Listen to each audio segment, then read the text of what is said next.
सुखदेव जी महाराज वर्णन कर रहे हैं, राजा परीक्षित को कथा श्रवण करा रहे हैं। एक बड़े ही भगवान के भक्त थे जिनका नाम है अजामिल।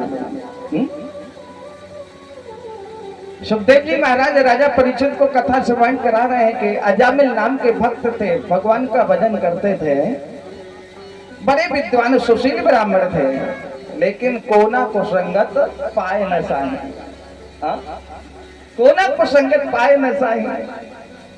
जब कुसंग का समय में जिसको मिल जाए, अच्छा संग बहुत कम मिलता।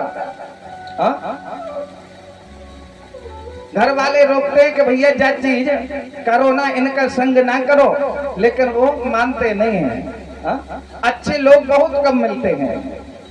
एक व्यक्ति ने तो सारे जीवन भर घर वालों ने मना किया कि बेटा ये काम जो तुम कर रहे हो ये तुम्हारे शरीर के लिए हानिकारक है, नुकसान पहुंचाते हैं।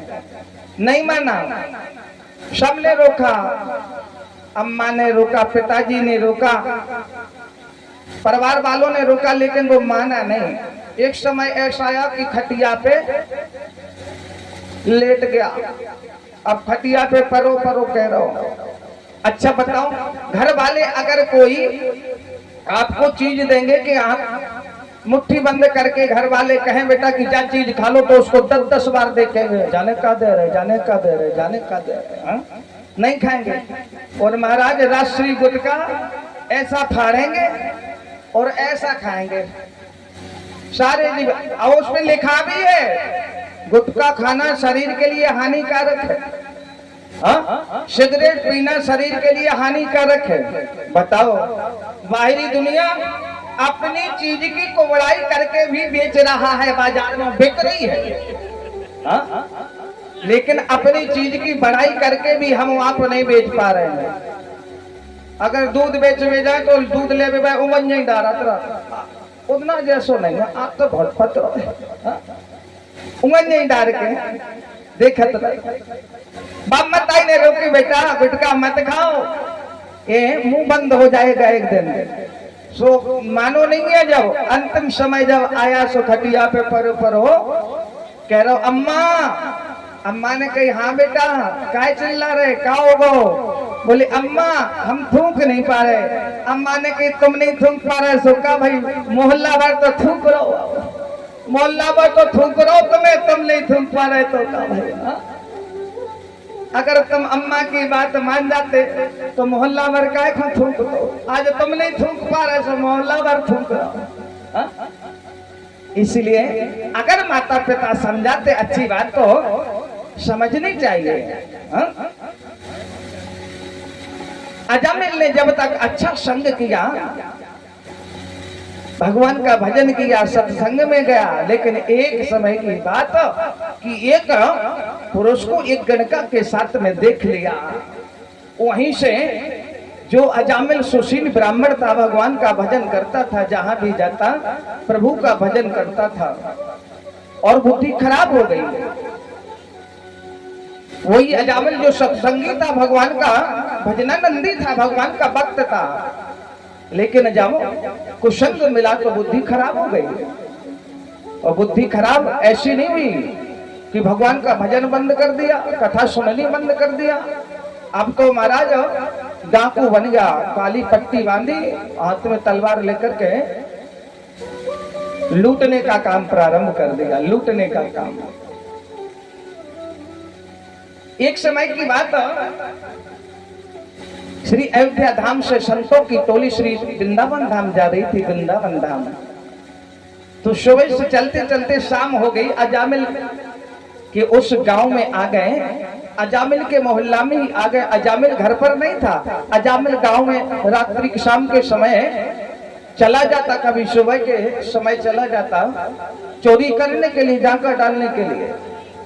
लेकिन यहाँ साधु संतों ने गांव वालों से पूछा, भैया किसी भक्त का घर हो तो बता दो हमें। ये 10-15 साधु संत हैं, इतने 15 मूर्ति हैं, तो उसके दरवाजे पर रुकेंगे, उसी से सूखी सामग्री हम मांग लेंगे और भंडारा बनाएंगे, भगवान का भजन करेंगे।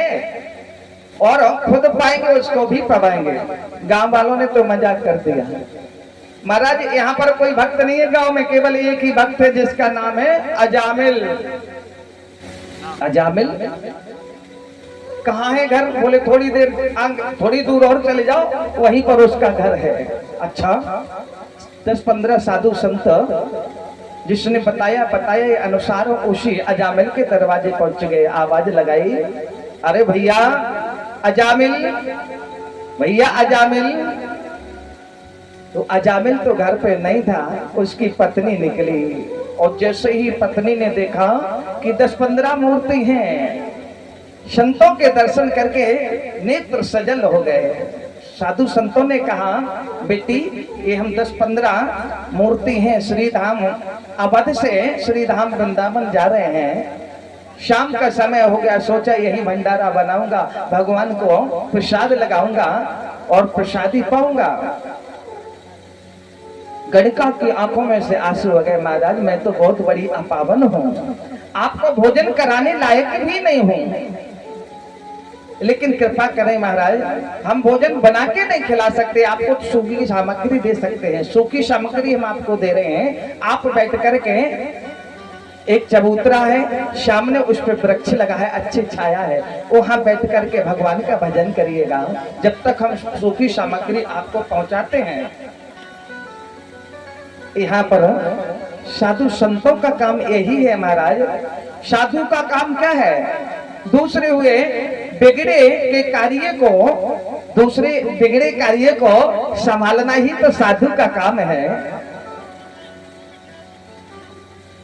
प्रेम शूली वृंदावन बिहारी लाल की। हमारे भैया सुनील खरे आए हैं, बहुत बहुत साधुवाद, धन्यवाद समय निकालने के लिए। बैठिए, भगवान की कथा श्रवण करो। तो साधु संतों ने कह दिया कि देखो, जब पता चला, पत्नी ने कहा महाराज मैं अपावन हूँ और हमारे महाराज जो हमारे पति हैं बहुत बड़े डाकू हैं, रोज नित्य प्रति चोरी करते। साधु संतों ने ठान लिया कि जब तक इस भक्त को सुधारूंगा नहीं, भाई हम इसका नमक खा रहे हैं, इसका अन्न खा रहे हैं, तो कुछ ना कुछ इसको दे करके जाएंगे हम। क्योंकि साधु संतों का हृदय बड़ा ही कोमल होता है। कैसे कोमल होता है? जैसे मक्खन होता है ना, मक्खन के समान साधु संतों का हृदय कोमल होता है। बाबा मानस में संकेत दे रहे हैं, संत हृदय नवनीते समाना, संत हृदय नवनीते समाना, संत हृदय नवनीते समाना, संत हृदय नवनीते समाना, कभी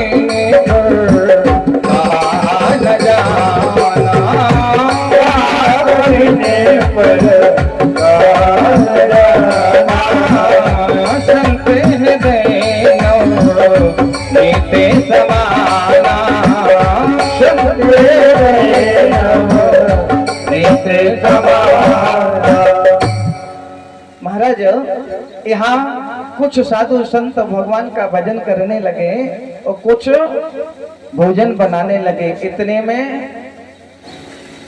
महाराज अजामिल आ गया। अजामिल ने देखा, अरे इतना कटक हमारे दरवाजे के बाहर।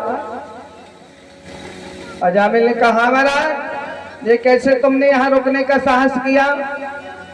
तुम्हें किसने आज्ञा दी? हमारा नाम अजामिल है, तुम जानते नहीं। 10-15 साधु संत थे भैया, बोले तुम ही अजामिल हो, तुम्हारे ही दर्शन के लिए तो हम यहाँ इंतजार कर रहे थे, आ जाओ।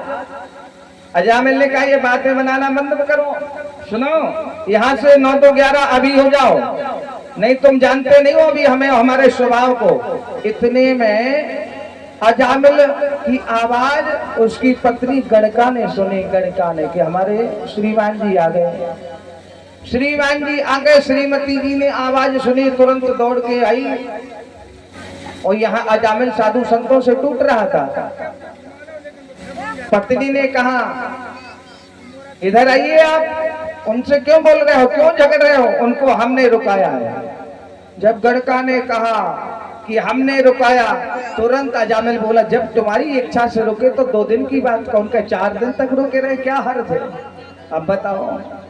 हाँ, श्रीमान जी गरम हो रहे हो, गरम किसी से ना डट रहे हो तो श्रीमती जी से डट जाते। श्रीमती जी, हाँ, श्रीमती जी की आवाज सुन के ही, गणका की आवाज सुनकर के अजामिल आराम से शांत हो गया।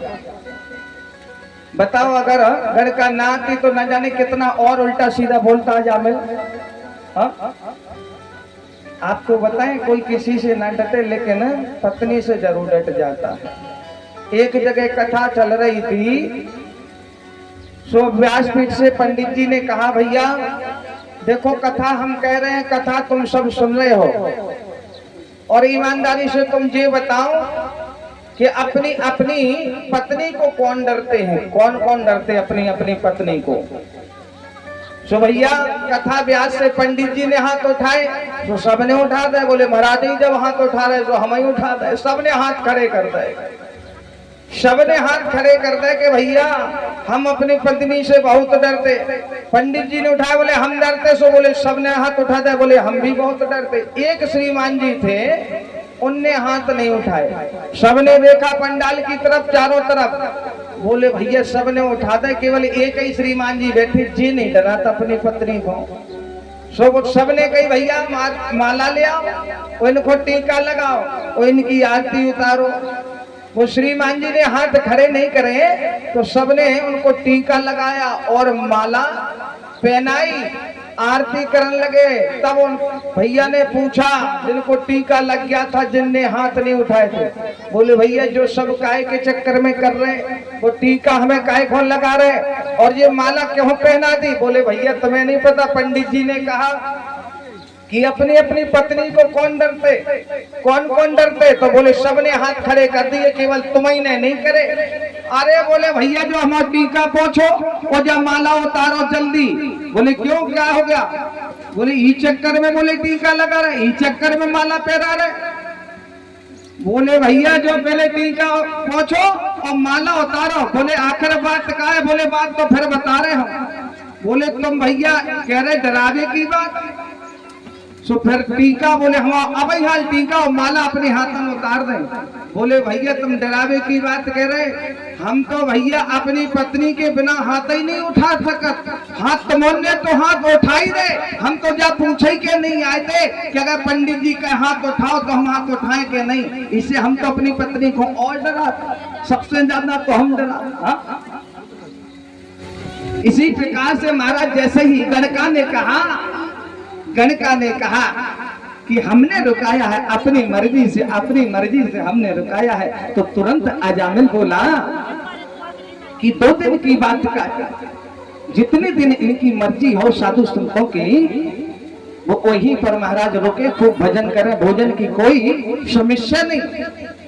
इस प्रकार से सुबह जब हुई, साधु संत भगवान ने पुनः प्रसादी बनाई, और प्रसादी बना करके भगवान को भोग लगाया और खुद प्रसादी पाई। इसके बाद में जाने लगे तो अजामिल ने कहा, अजामिल से साधु संतों ने कहा भैया अजामिल अब हम जा रहे हैं, कृपा करके जाते समय दक्षिणा दी जाती है। दक्षिणा देखो, शाम के भी हमने भोजन किया था तुम्हारे यहाँ, सुबह भी भोजन किया, तो अब जाते समय दक्षिणा दी जाती है। अजामिल ने कहा महाराज भूतन से पूतन की कामना कर रहे हो? हाँ, हम जैसे भूत से और तुम दक्षिणा की कामना कर रहे हो? वो तो अपनी पत्नी के चक्कर में रुक गए, नहीं तुम्हें ये झोली झंडा और छुड़ा के हम ले जाते। हाँ, आराम से निकल जाओ, यही में भलाई है। साधु संतों ने कहा भैया अजामिल नाराज मत हो,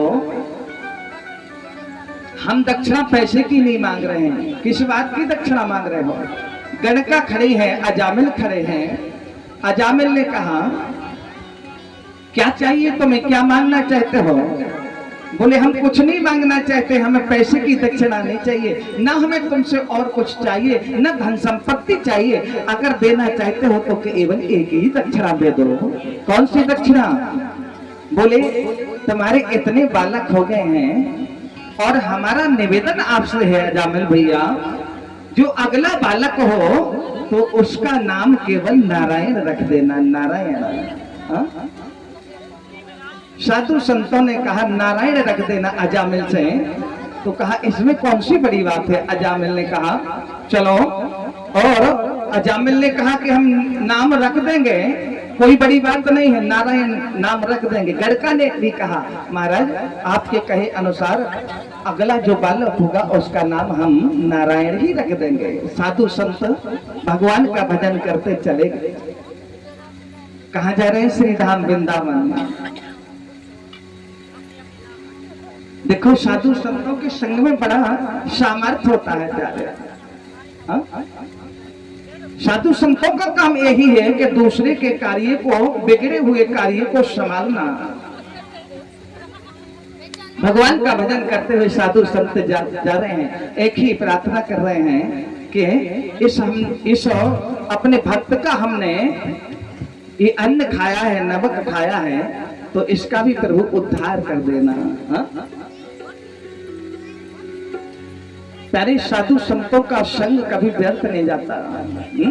इसीलिए यज्ञ में, भागवत में जरूर जाओ और कथा श्रवण करो, क्योंकि न जाने किस रूप में परमात्मा का दर्शन हो जाए। कबीरदास जी तो कहते हैं, कबीरा इस संसार में, कबीरा इस संसार में भैया सबसे मिलिए धाए, ना जाने किस देश में नारायण मिल जाए।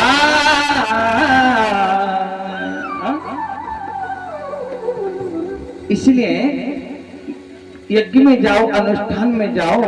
यहाँ देखो यज्ञ चल रहा है सिद्ध बाबा के पावन प्रांगण में, तो यहाँ समस्त देवता निवास कर रहे हैं, प्रत्यक्ष अप्रत्यक्ष रूप में सब हैं। क्योंकि जहाँ यज्ञ होता है, आवाहन होता है, तो कोई भी देवता ऐसा नहीं रहता कि जो यहाँ आता ना हो। यज्ञ शाला में हवन सुबह से चल रहा है, आज चौथा दिवस है।